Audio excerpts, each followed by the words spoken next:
everybody, welcome back to my channel. 我係 Sophia 我是 Sophia， 歡迎來到我的頻道。最近呢，我很喜歡網購啦，我買了很多東西啦，所以給大家分享一下其中我買的一些產品。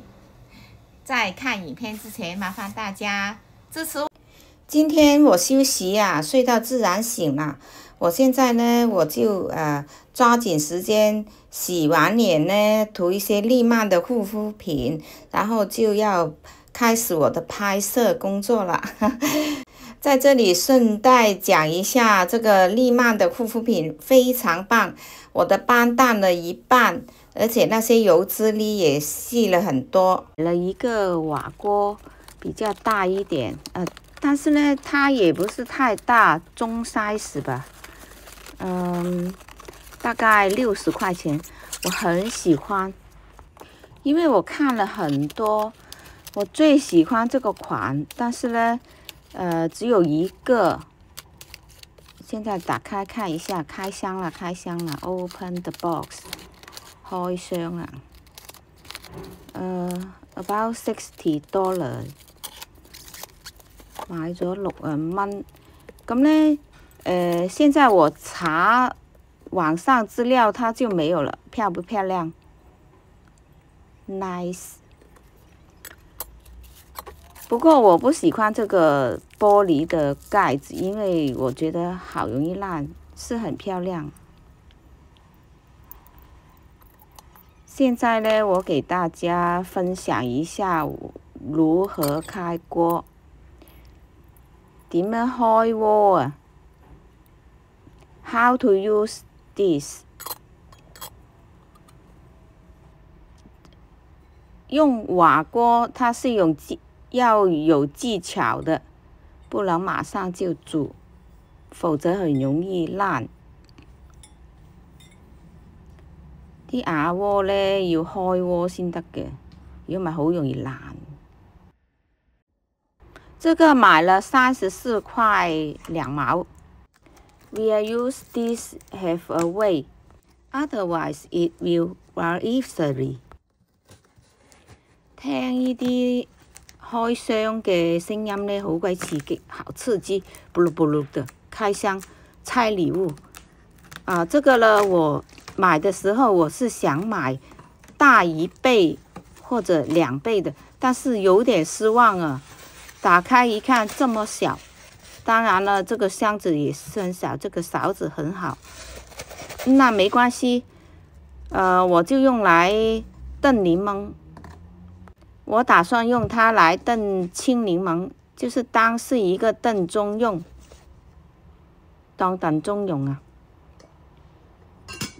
這個蓋子我也不喜歡，因為 easy to broken， 很容易爛。但是也是挺漂亮的，如果一個人用煮飯或者怎麼樣都很好。現在呢，我先洗一些米，用這個米水來泡這2個鍋，要泡1個晚上。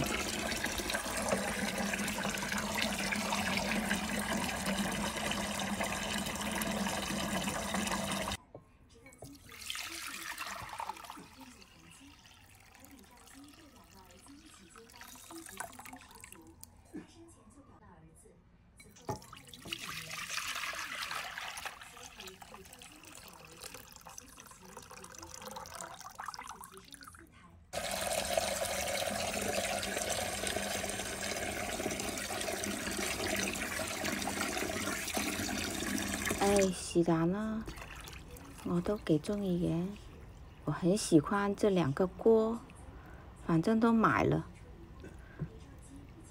Anyway, I like that。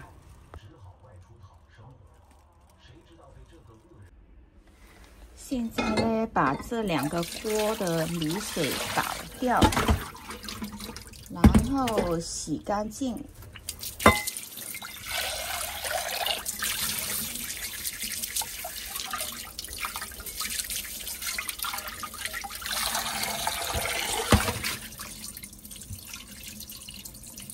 晾乾水，沥干水。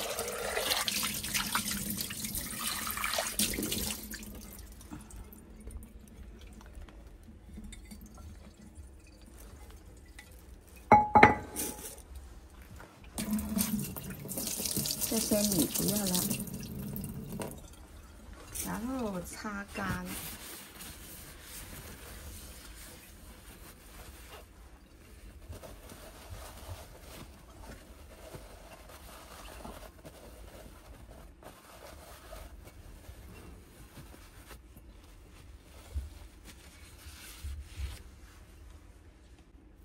这个盤子也擦乾，這個鍋抹乾佢啊！倒晒啲米水，嗰啲米水咧要浸一個晚上，那個米水要泡一個晚上。The rice water need one night over one night， 泡一個晚上，這個米水。浸一個晚上，擦乾它 ，and then make the big bowl dry。呢度抹翻乾佢，擦乾它。擦乾它之後呢，給它們塗上一層油 oil，leave the oil，pour the oil。inside，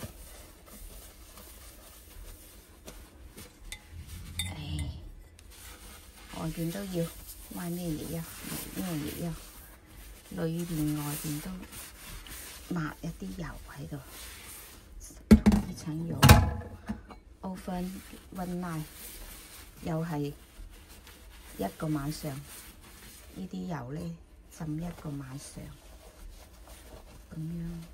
搽啲油，咁就 OK 噶啦，擺一個晚上，one night。好了，第二天現在拿過來洗一下它。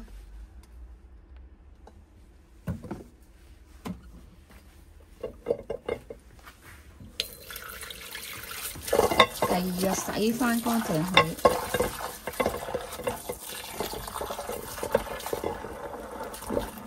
Second day, wash the big bowl.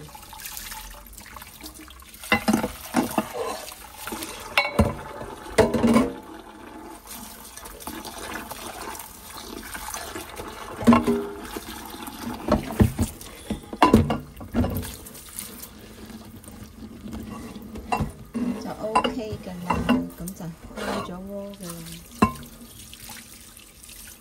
這樣鍋就可以用了。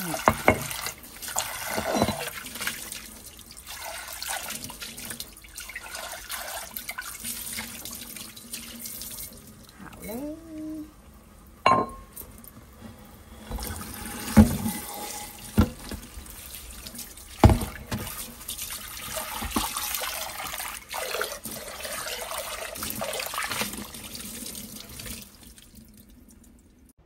我諗住攞個細罌啊，燉啲青檸檬啊。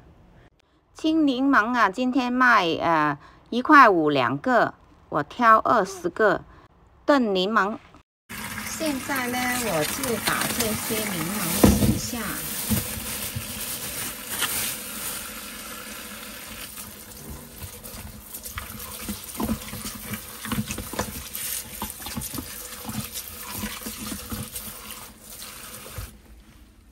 呢個77蚊一兩有咩唔同啊？同嗰啲冇咁貴嗰啲有咩唔同啊？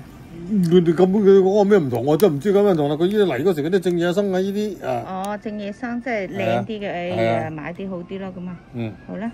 眼睇呢啲好似黃色啲嘅，米色啲，同埋冇咁大粒，冇咁圓係嘛？即係參差不齊嘅呢啲。野生原來同種嗰啲唔同，種嗰啲大粒啲、白啲。加1磅嘅南杏，好啊！第個海底椰幾錢啊？12蚊。呢個12個8。鴨拐幾錢啊？鴨拐32個8。腐乳靈芝1兩。分2次煲㗎。幾錢啊？呢度？稱下先得。鱷魚肉呢度幾錢啊？鱷魚肉30蚊6毫半，但係呢度已經 OK 冇問題。細嗰度好條啊！即係夾拐要一對男女煲先得㗎，如果兩隻公啊唔得，兩隻乸唔得。哎呀，點解咁得意？人哋晒嗰時配嗰啲公冇喺度啊！哦，咁㗎，死啦！我以前我唔知喎，我諗住咁多咪求其整啲落去煲，哦，冇效㗎。哦，你可以哦咁樣㗎。好似啲海龍威買又係咁，又係一個嚇咁㗎？買嚿靚瘦肉3蚊08。介紹下我呢一個主角先，就係呢個青檸檬啦。個花旦呢就係冰糖，係諗住攞啲青檸檬燉冰糖啊。咁啊，呢個係一個古方嚟嘅。兵分兩路啦，我又想整啲嘢食下喎。除咗佢哋兩個之外呢，我會加啲南北杏啦，同埋加啲海底椰啦，加啲腐乳靈芝啦，仲有加呢啲叫做肉粥啊。個呢就叫做何首烏啦，呢個呢就係鱷魚肉啦，呢個就係夾拐啦，有呢啲蓮子啦、韶實啦，仲有紅桔皮啦，仲有圓肉啦、瘦肉。腐乳靈芝呢就係好多好處嘅喎，佢呢就可以抗炎症啦、抗氧化啦、生殖同埋免疫系統調節。南北杏呢就可以潤肺止咳、生津開胃。北杏呢可以止咳平喘喎，潤腸通便喎，仲有其他更加令到身體健康啦。同埋預防抽燥嘅滋潤肺。因為啲海底椰原來係個寶嚟嘅。一個呢就係肉粥啦，咁肉粥呢就可以養陰潤燥、除煩、止渴等功效。佢保護心臟、血管同埋清理體內垃圾。延緩衰老，哇，好正！呢一個呢就係何首烏啦，姓何嘅，具有補益精血、解毒、潤腸通便。呢個呢聽講呢就食得多呢，嗰個頭髮會好好㗎。仲有治療精血虧虛、頭暈眼花，同埋須髮早白啊，腰酸腰膝酸軟等症啊，哇，幾犀利！而呢，其實佢係荷花裏邊嗰個蒂裏邊嗰粒嘢嚟嘅。蓮子呢就味甘啦，咁楝啦，有少少性平啦，龜皮、腎心經，具有補脾、止瀉、益腎、養心安神之功效。咁呢就通常呢就以呢個蓮子呢就治療脾虛、泄瀉、心悸、失眠等問題，滋陰補腎啊。韶實呢就係具有健脾益腎、滋陰養胃嘅功效，適用於神疲乏力、腹瀉、尿頻或者見腰膝酸痛、下肢水腫等症狀嘅人啱食啊！哎呀，我食呢個經常食啊，真係個腎好咗好多。呢個韶實非常之補腎，如果補腎嘅腎好呢，啲頭髮就會好嘅。揾隻靚碗，呢隻靚碗裝下呢個韶實，幾靚嘅玫瑰花花，我呢隻會好靚，睇下係咪 ？Rose 幾靚，幾靚幾靚。 一個呢就係圓肉啦，咁啊，呢個呢就係肉粥啦，咁啊，呢個呢就係蓮子啦，蓮子呢就係具有補益精血、解毒、潤腸通便，呢個呢就係補益心肺，養心安神。咁呢，佢個功效呢就係益心脾、補氣安神、治虛勞羸弱啊，失眠健忘、矜貴正中。呢個係治療氣血不足啊！哇，好正喎！我成日當佢零食咁食嘅，幾好啊！食翻粒先。如果落完肉，整啲糖水啊，或者我依家煮呢啲嘢食呢，唔使落咁多糖。一個呢就係紅桔皮啦。咁呢，因為呢我估計呢佢係化痰止咳，所以買好硬啊。理氣健脾化痰啊，真係幾好啊！呢啲叫做紅皮啊，理氣健脾、燥濕化痰等作用，穩定。呢一個咁核突嘅嘢呢，就係叫做甲拐啦。佢呢就可以治肺虛、咳嗽、腎虛、作喘嘅良藥喎。咁啊，睇佢核核突突，但係呢係真係幾有效喎。甲拐個字咁樣寫㗎啦，一個蟲字邊，一個合，一個蟲字邊，一個介啊。呢一個呢就係鱷魚肉啦，可補氣血、壯筋骨、驅濕邪，對咳嗽、哮喘、風濕、貧血、糖尿病等有較好嘅輔助功效。咁呢，佢又可以當餸食嘅喎。咁其實呢，我都煲過好多次呢啲咁嘅鱷魚肉甲拐瘦肉湯呢。食鬼完之後呢，就好多臭屁放，啲臭屁好冤嘅，冤甲臭。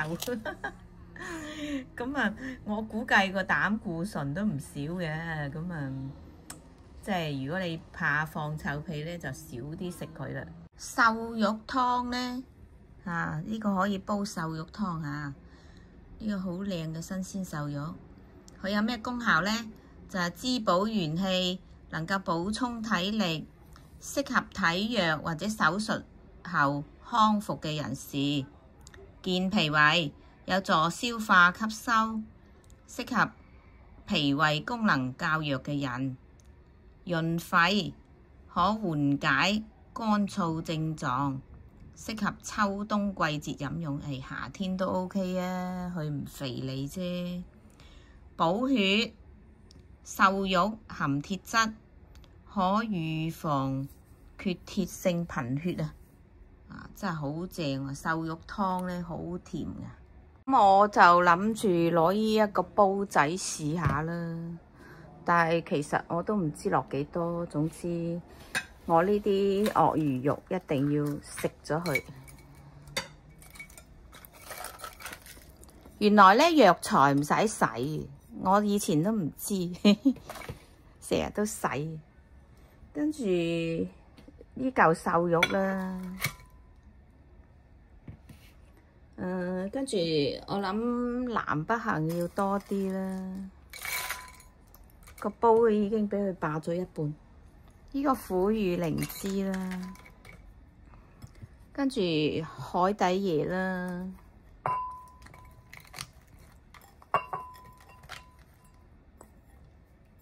咁呢就呢一個啦，玉竹同埋何首烏啦，哇都差唔多滿咯，擺埋呢一個落去，跟住，擺埋落去啊！呢個，啱啱好一煲啊！如果咁啊，但係呢，我啊諗住擠個檸檬落去，因為我未試過，好想試下。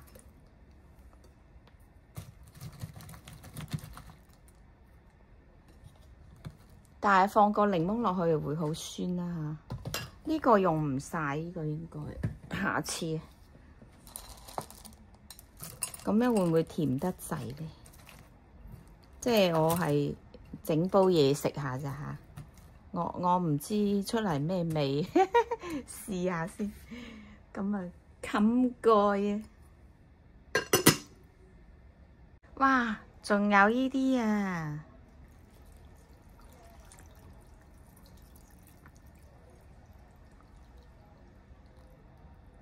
咁啊差唔多啦。好多人呢都會用呢啲冰糖煮嘢食，已經開始唔用砂糖噶啦。因為呢砂糖呢，佢係用硫磺分過嘅喎，長期食砂糖呢就好似一個吸毒咁啊。咁呢，但係呢，食糖過多都唔好喎。冰糖呢，佢係可以補充人體嘅糖分啦，同埋肚餓啊，或者血糖低啊，可以補充得到啦。都有佢嘅營養價值喺度嘅，但係咧食太多又唔好喎，對啲牙齒唔好啦。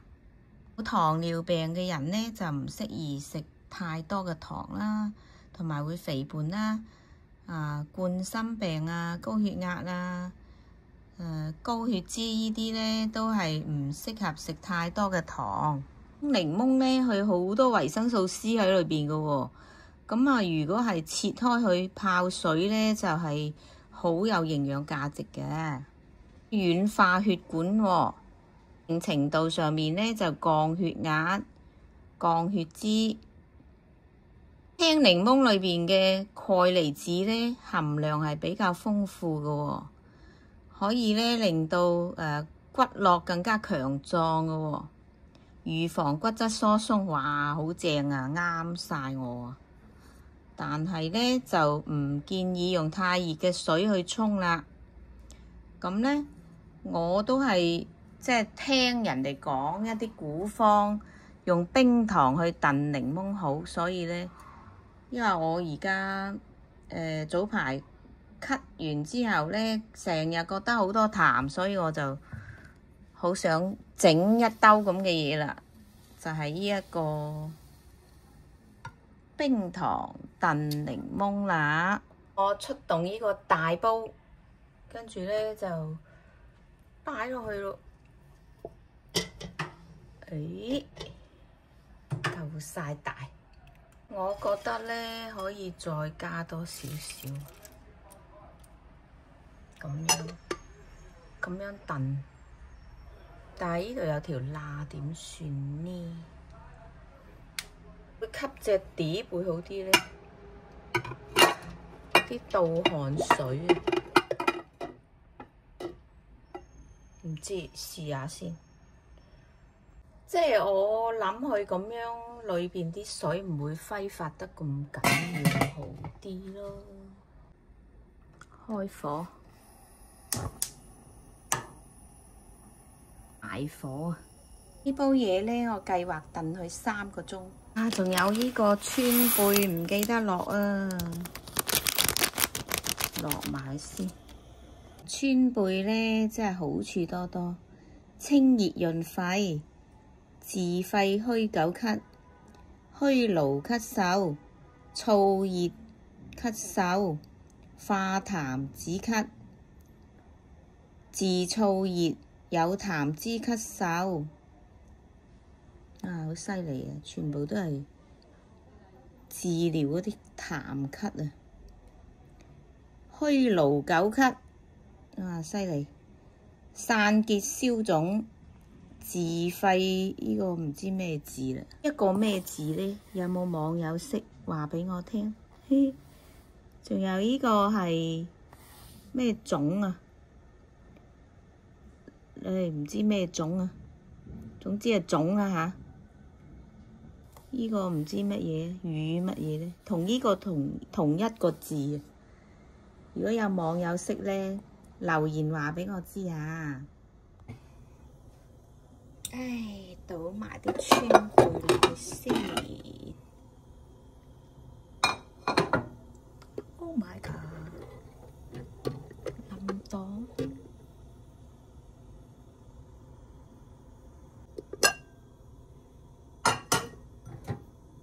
好少川貝，但係咧，我主要係想化痰，所以川貝好重要。喺我依兜嘢裏邊，川貝好重要啊！㧬佢落底先，一定要啲水 over。浸過去。哇！呢兜嘢結達達，連藥啊，幾犀利！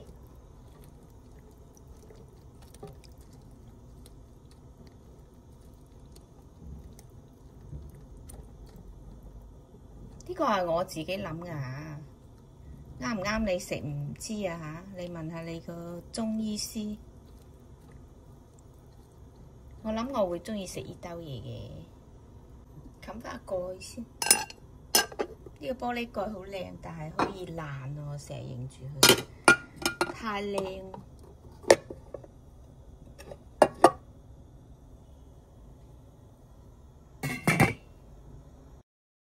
哇！睇下我煲嘢先，犀利啦！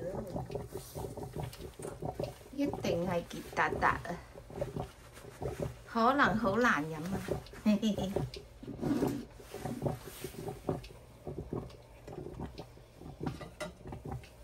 哇！我加過啲水啊，同埋反轉過去，犀利！睇下點樣攞啲汁出嚟飲。要滗起咁啲渣先得。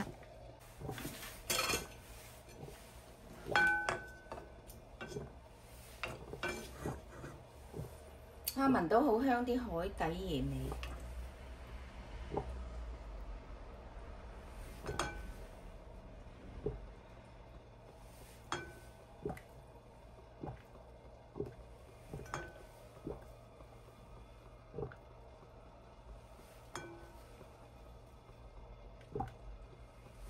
啲瘦肉咧燉到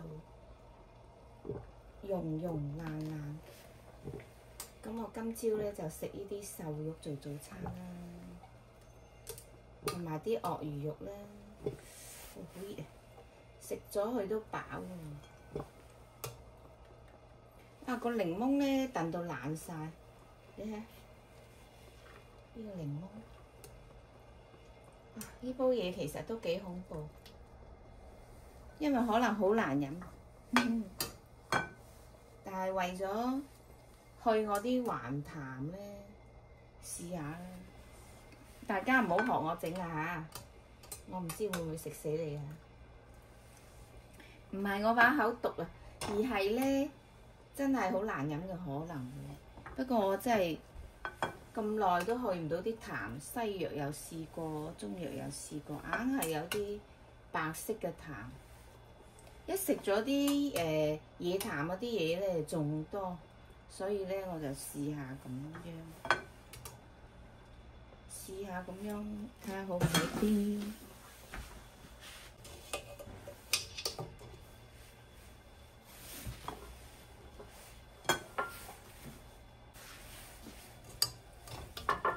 啊，俾你睇下煲裏邊啊，咖啡色㗎，斑色啊！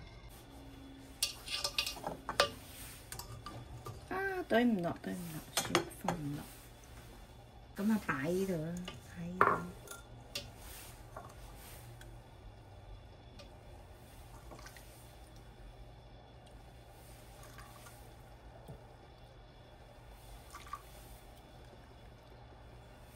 好濃啊！呢度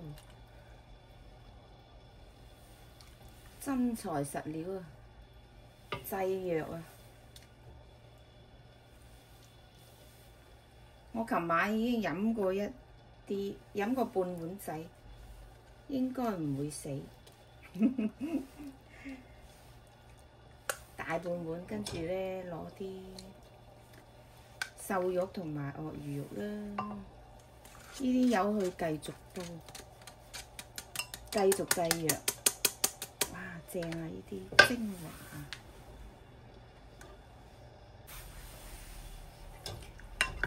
睇下有咩料到先，呢度有蓮子啦，我可以食呢啲蓮子。有啲南北杏可以嚼下，去痰嘅啫。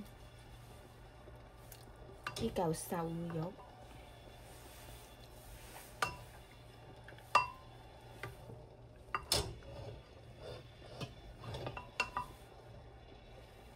燒實又可以食。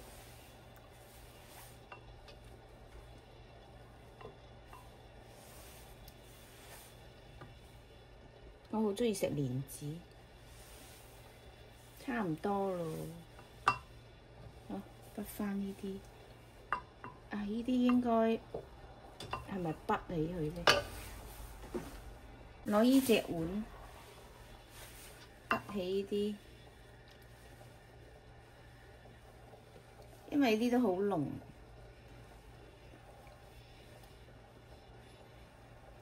啊，帶去街飲都好喎。好飽喎，咁濃，飲咗佢啊！攞唔攞得喺度倒咧？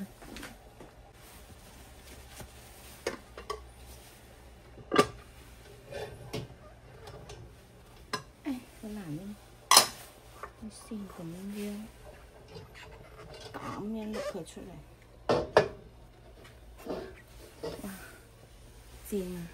仲有一啖嘅藥啊！到唔到？拿條罅先到一到。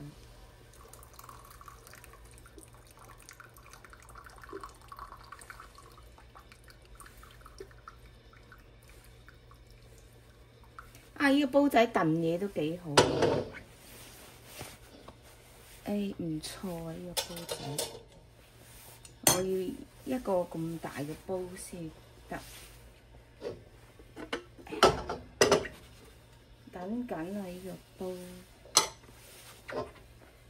放返去，兩隻手啊，問啲啊難拎出嚟。好，搞掂。睇下啲食呢啲鱷魚肉啊，啲鱷魚肉淋晒做早餐。呢嚿瘦肉，呢啲擺返落去，繼續加水，翻燉啊！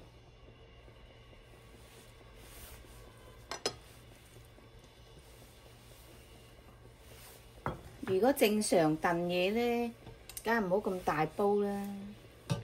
不過我係唔正常啊，今日。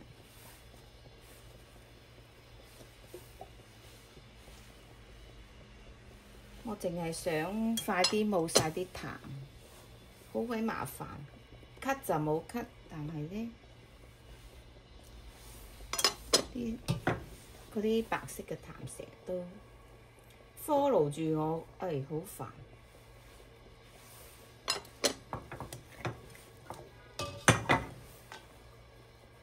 仲有啲瘦肉同鱷魚肉，因為我落咗好大嚿。如果真正燉嘢，我諗1/5個量就已經足夠，定係呢度都太多，或者講1/10嘅量。總之個煲要見到水多啲啦，渣少啲啦。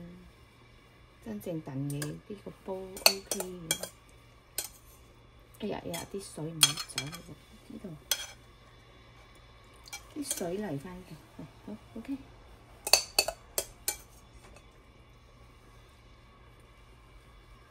你睇下，我畢咗咁多啲渣，得一大碗渣走，仲有咁多，因為佢發起啊。畢咗2碗水走啊，冇晒水，而家要加返2碗水。燉嘢咧，佢最好咧就係啲水唔會走，因為冚住個蓋啊嘛。咁我加返啲水落去，都唔知會唔會呢兜水多得滯咧？咦，係喎。倒去邊邊？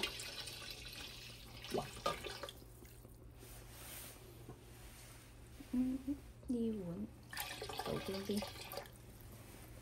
好。繼續煲，繼續製藥啊！先冚個玻璃蓋，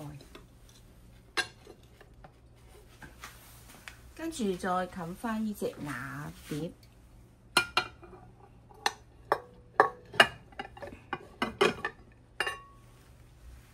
繼續冚，繼續開大個火煲。好，製藥成功，唔係製芡成功。製藥成功，我有2碗戰利品，希望飲咗佢咧，唔好成日咁樣好麻煩。好啦，我知我肯定飲唔晒，我呢個要再呢碗嘢其實可能好滯嘅，所以咧我都係淨係食啲渣算，呢啲水咧晏啲慢慢飲。如果唔係太飽咯，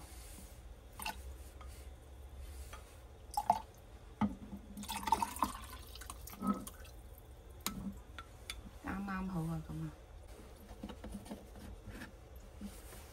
載起佢咁啊，呢啲咧晏啲可以飲。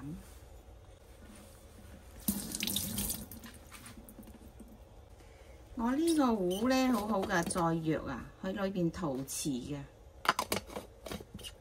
又保溫啦！依家繼續煲啦，大火啦，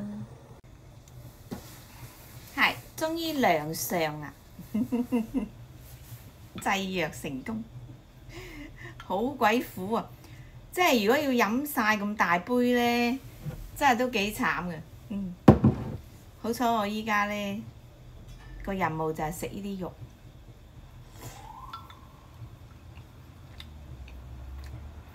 哇！好似食毒藥啊！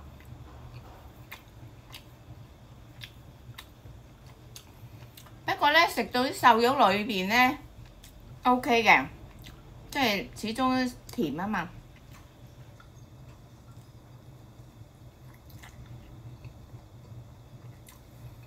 鱷魚肉咧仲有啲韌，但係冇乜味咯。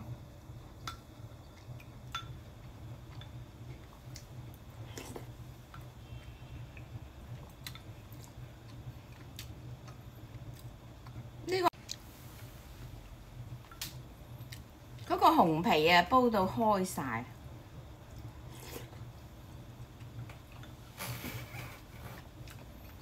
最好食都係個瘦肉，同埋啲蓮子。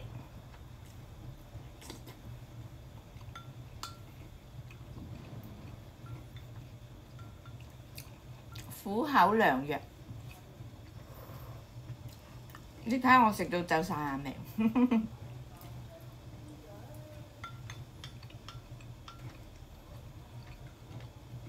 依家翻煲嗰煲嘢咧，肯定仲苦過呢度，因為嗰啲瘦肉出晒味，唔甜，可能要落多啲冰糖。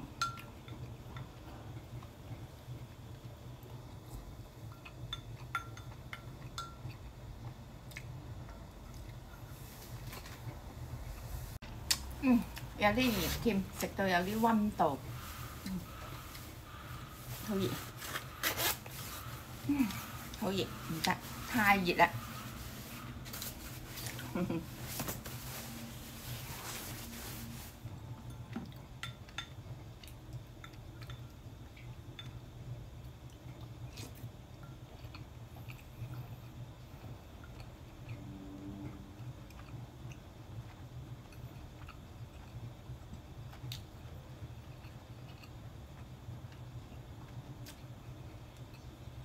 啲鱷魚肉咧有啲涼喉，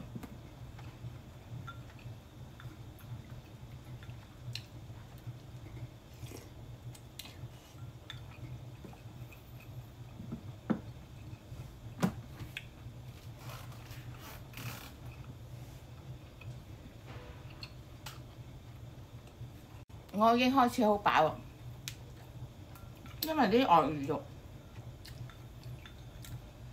同啲瘦肉真係好滯。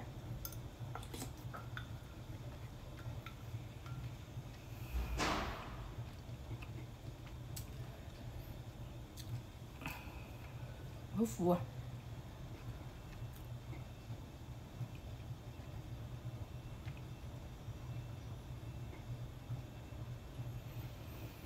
唉，好辛苦先啃咗佢。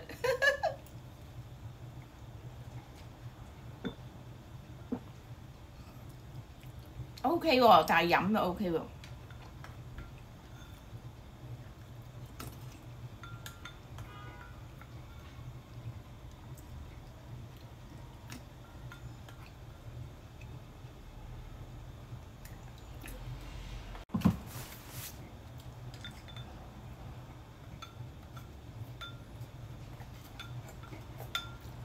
Finish， 叻食苦藥叻，學下我知唔知啊？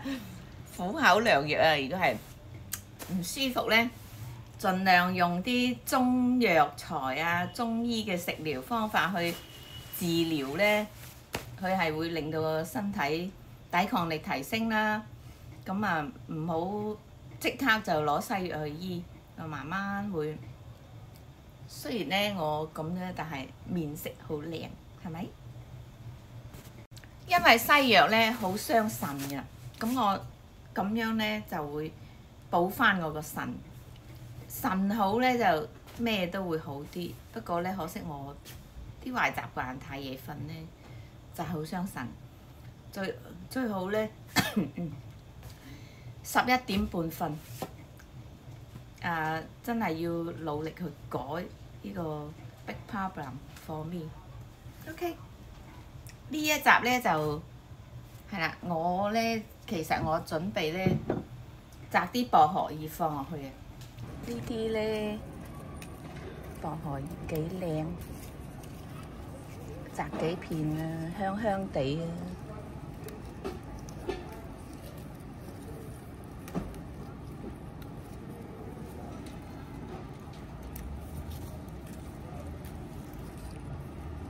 因為薄荷咧就對個喉嚨好噶嘛，咁反正我都係飲藥啦，唔鬼理佢。佢金金涼涼嘅，一陣間擺埋落去啲藥嗰度。但係咧，我琴日煲呢煲嘢咧，你哋真係唔好學啦，因為我自己學過下中醫咧，就自己諗嘅。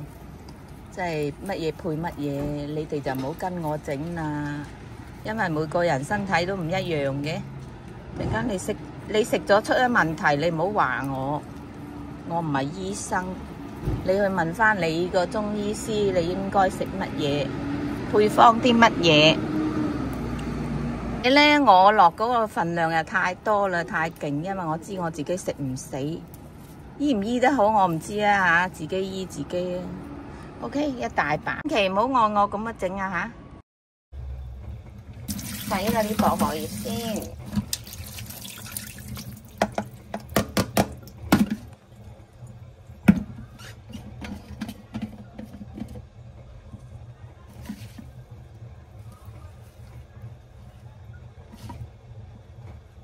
薄荷咧其實唔可以食得太多，有毒，微毒。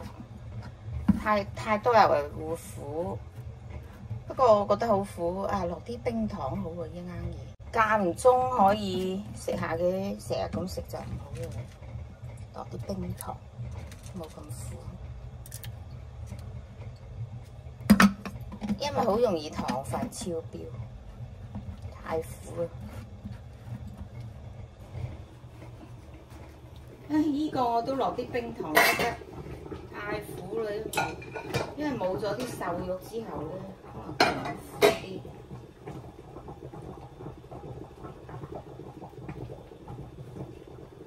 個玻璃蓋爛咗啊！依粒玻璃，真係得個靚，擘大口得個窿。呢度嗰粒嘢啊，分鐘煲下跌咗落去，唔知點算。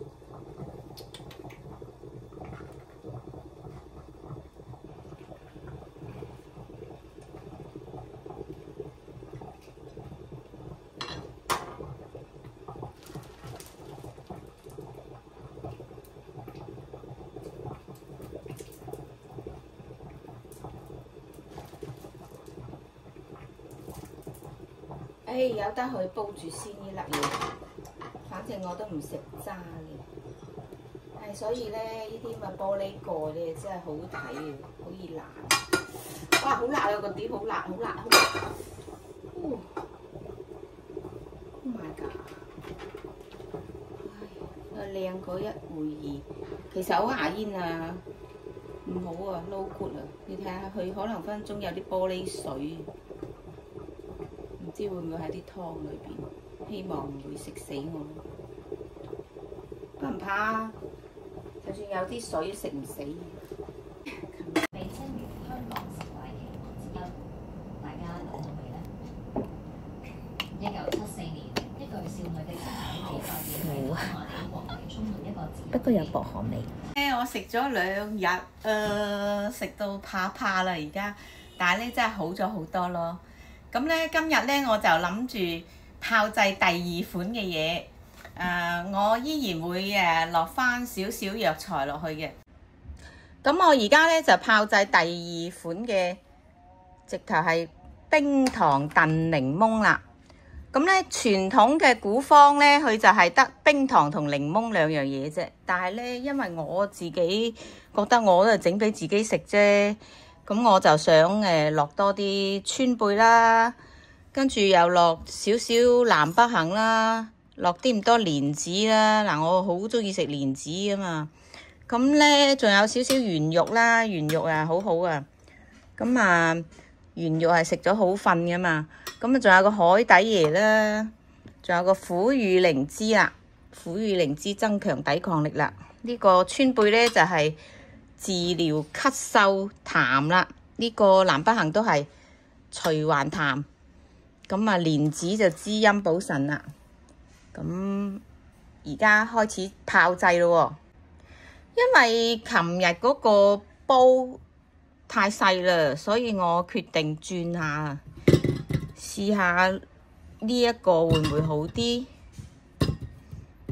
大嗰個煲咧又太大，放唔落我嗰個大嘅不鏽鋼煲裏邊燉。哇！原來燜水啊！所以咧嗱，而家啱啱好19個檸檬，因為我買咗20個㗎嘛。咁我咧就而家落19個，有剩就係落，睇下落到幾多材料就落幾多啦。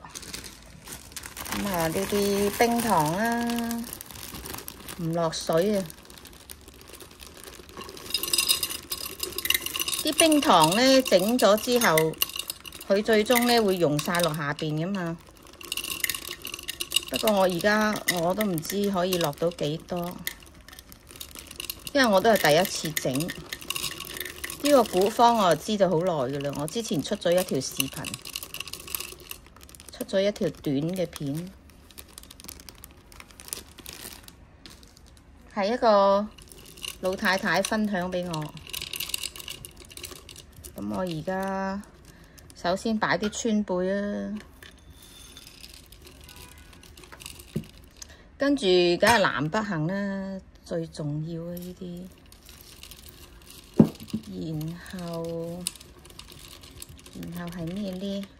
苦雨靈芝啊，落幾粒，韶實又落幾粒。真係冇位喎，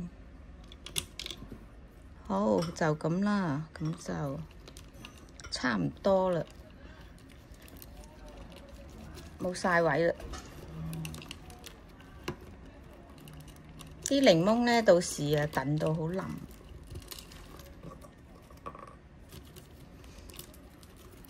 盡量落多啲。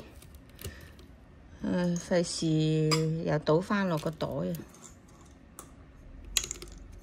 好啦，唔知可唔可以落多1包糖？等下先，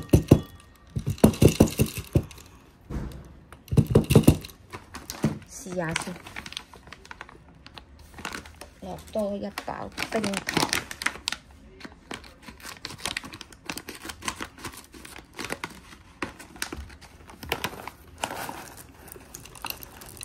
或者咧燉下，我會倒多1包冰糖落去，因為佢燉溶咗咧，呢啲嘢會縮咗落去咧，就有位可以落多1包冰糖。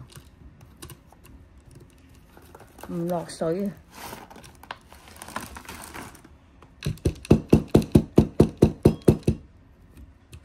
！OK 啦，再滿就冇咁好啦。咁啊，咦？冚唔到蓋，冚唔到蓋。我諗我用隻碟算啦，呢個蓋由佢啦。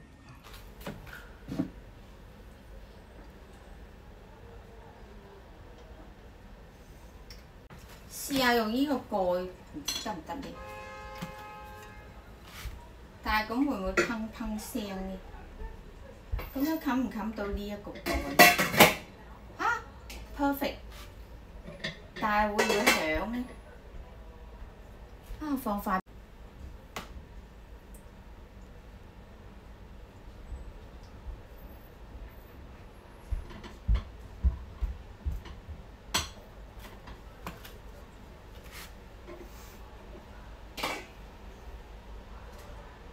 啊，我可以咧放多啲水，因為呢一煲嘢咧諗住燉20個鐘㗎，人哋傳統古方係教燉20個鐘，所以咧我落好多水，咁啊唔使驚佢燶。咁我而家咧吸隻碟落去咧，哎呀，因為我驚佢滾嗰陣時會鏗鏗聲響，所以我放條毛巾試下。而家吸隻碟。咁咧有條毛巾卸緊啲力，冇咁嘈。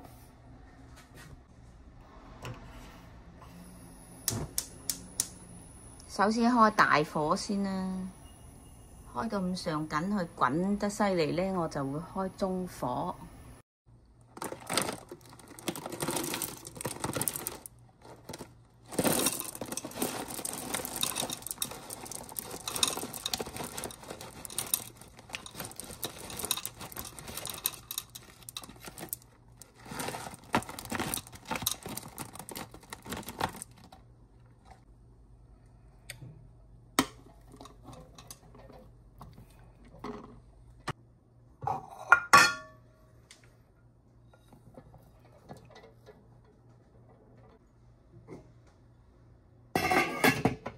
冚翻蓋，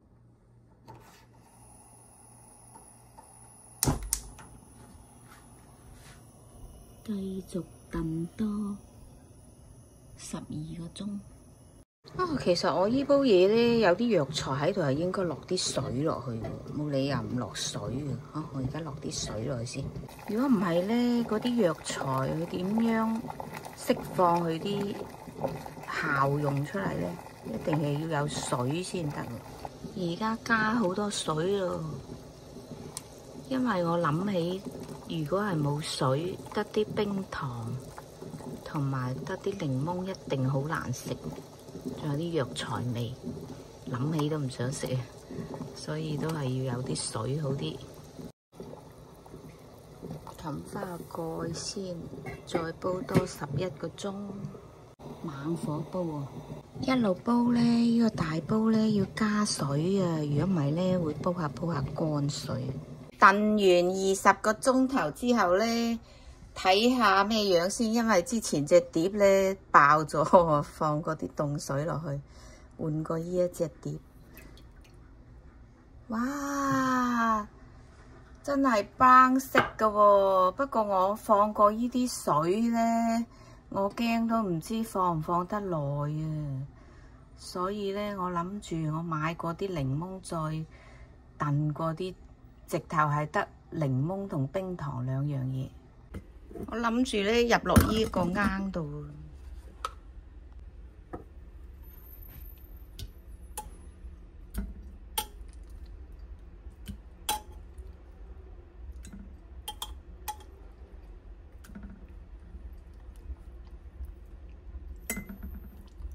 哇！呢啲汁先係勁啊！我記得以前個女咧喺香港買過啲100幾蚊啊，好細罌俾我，可能得2、3個檸檬到嘅啫，係真係幾有效㗎依家。我諗我依一個都好犀利。我呢啲本身啲藥材，不過其實我諗放雪櫃都唔怕嘅。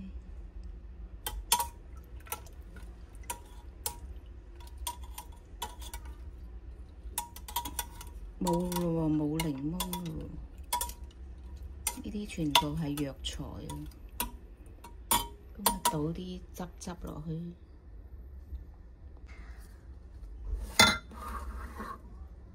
這一碗是等一下我吃的。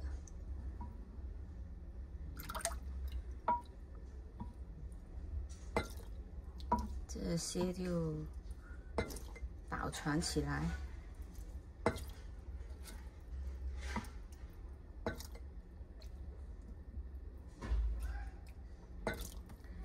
哎，拿一個檸檬，等一下享用。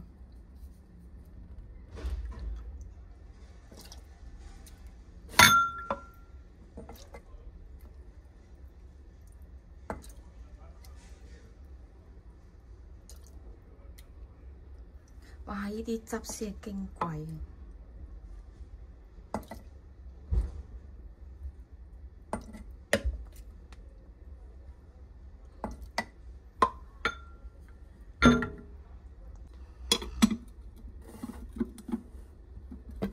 好重啊！好重啊！好重啊！哇！好重啊！哎呀！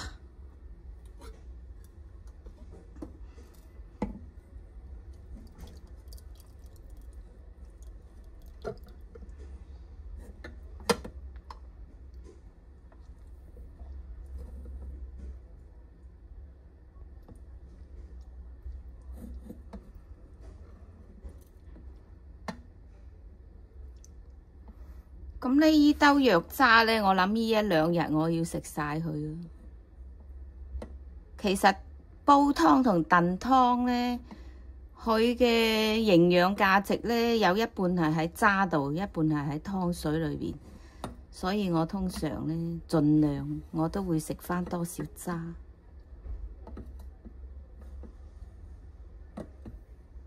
啲呢，就係渣拿啦。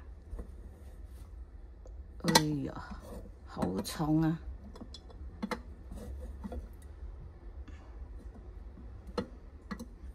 哎呀，搞掂！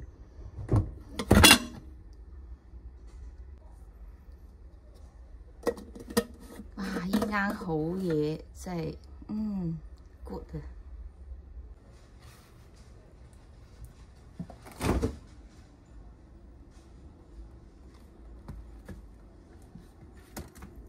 放邊好呢？我諗放最底最埋邊最唔左頂啦，咁樣啦。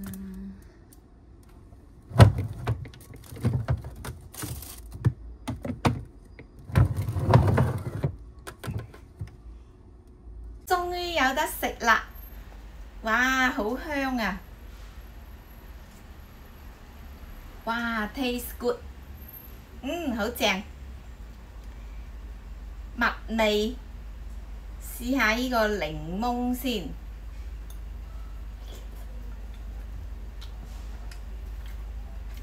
嗰啲肉呢，軟腍腍，好甜，嗰啲皮又化晒，好好食。哇，正，真係正。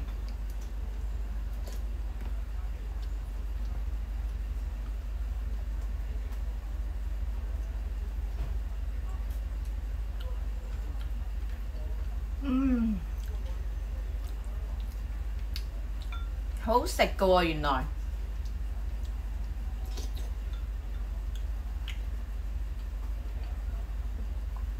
個檸檬食晒。今天呢，我繼續拍這個影片，因為呢，我那些上次燉好了那些已經吃剩這麼少了，因為呢，我把這個，這個是鹹檸檬。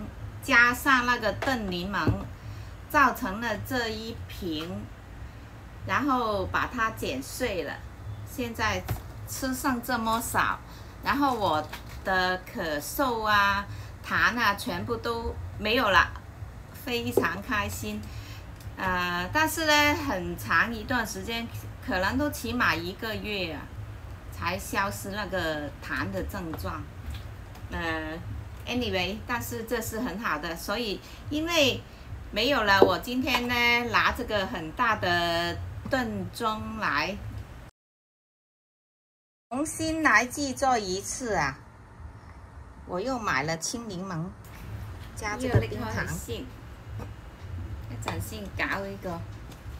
咁呢，我依家呢，沖翻杯靚嘢飲下先。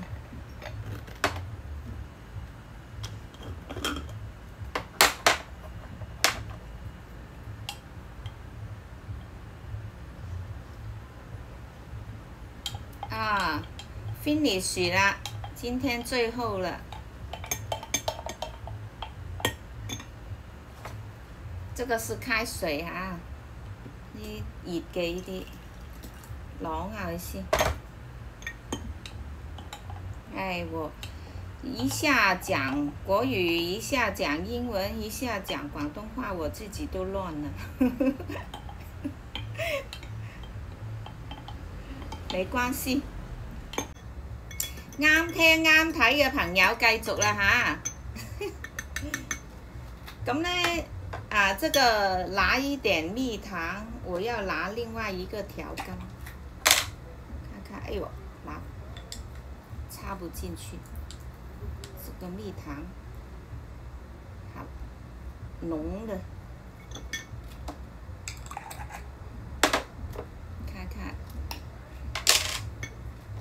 用另外一個調羹，哦，又插不進去。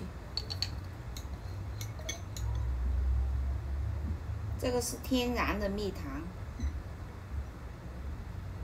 吃蜜糖不要吃大陸的蜜糖，因為他們是用那個白糖來餵那個蜜蜂，一定要吃美國的蜜糖，美國的蜜糖質量。放蜜糖哦，不過我剛才那個水不太燙手，要放一點，不是開水，不熱的水，蜜糖要放。如果呢用滾水沖蜜糖呢結宮啊，不知道你懂不懂？就是怎麼說呢？國語。大便不出來吧？如果用開水沖蜜糖，哇，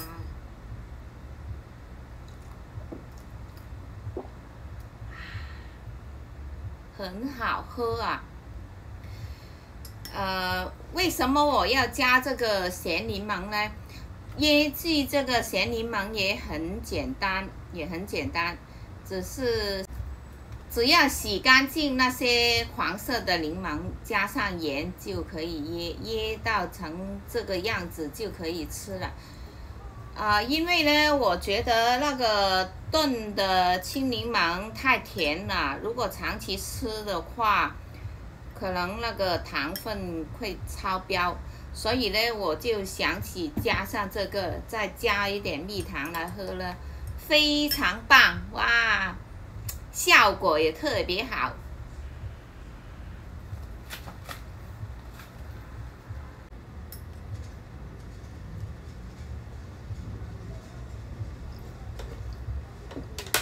哇！夏天飲呢杯嘢真係一流啊，正啊！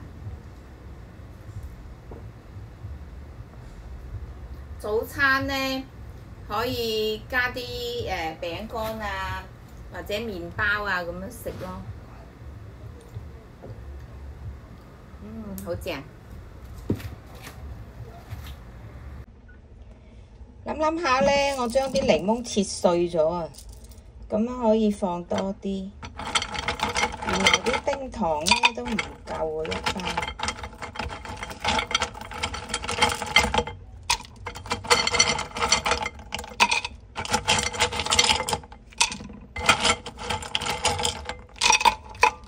我用咗2包冰糖。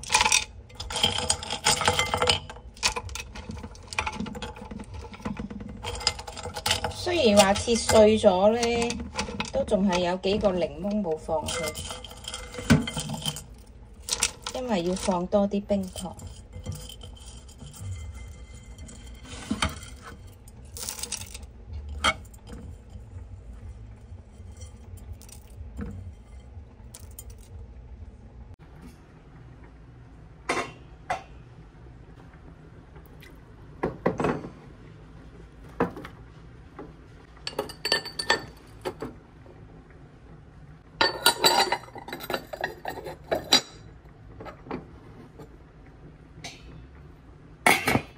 哇！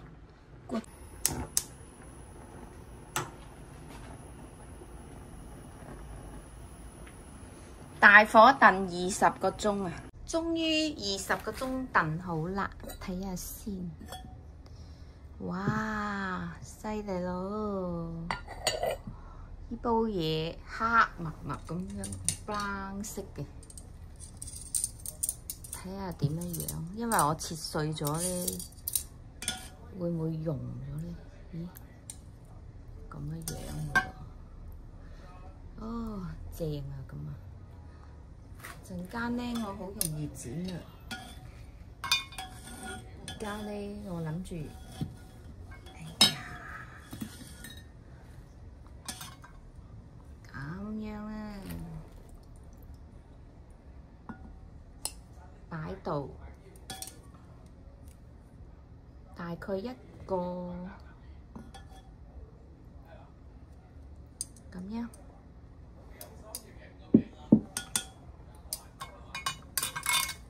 跟住咧，我又攞一個鹹檸檬出嚟，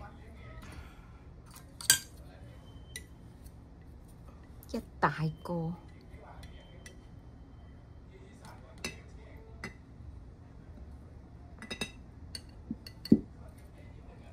我諗呢個要攞多少少，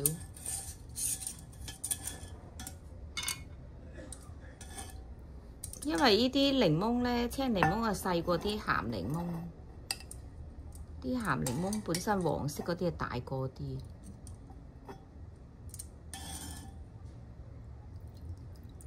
攞多啲。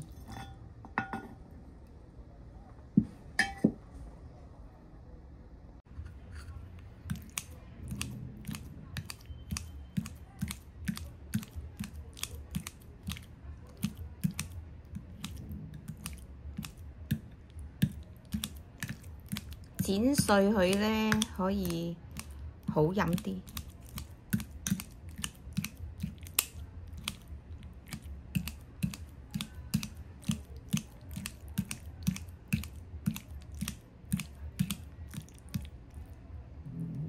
差唔多啊，而家。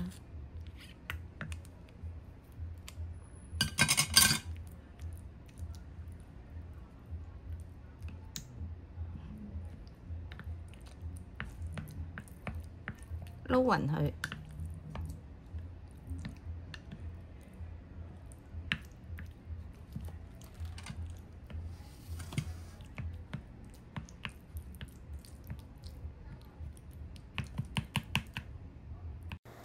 而家咧我就好快咁樣剪咗佢啦，剪碎佢，扼下佢，嚟爛佢，令佢幼細啲。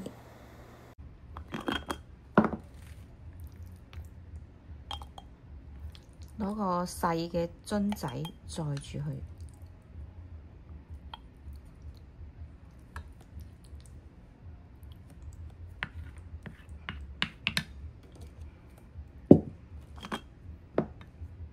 我鍾意用啲細個啲樽咧，輕啲，拎嘅時候唔使咁重隻手，費事勞損啊！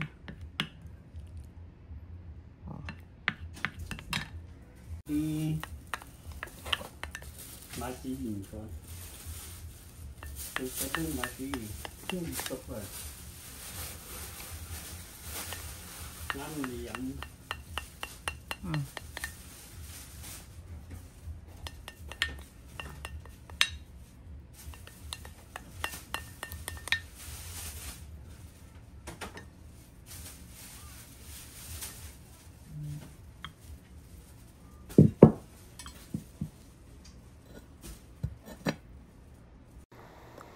呢啲咧全部放晒落去先，放晒落個罌仔，而家淋啲汁落去裏邊，撩勻佢，整多一罌，剩低落嚟嗰啲咧攞個大罌載住佢。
咁咧，我會將佢啊放喺雪櫃最下格、最埋邊，做咗訂，得閒要用嘅時候咧，又攞塊出嚟加啲落去，再整一次。咁咧，每次咧就不3羹呢啲肉啊，或者2羹，跟住咧都要加翻頭先嗰啲燉嗰啲水啊，燉盅裏邊嗰啲水啊，加3羹。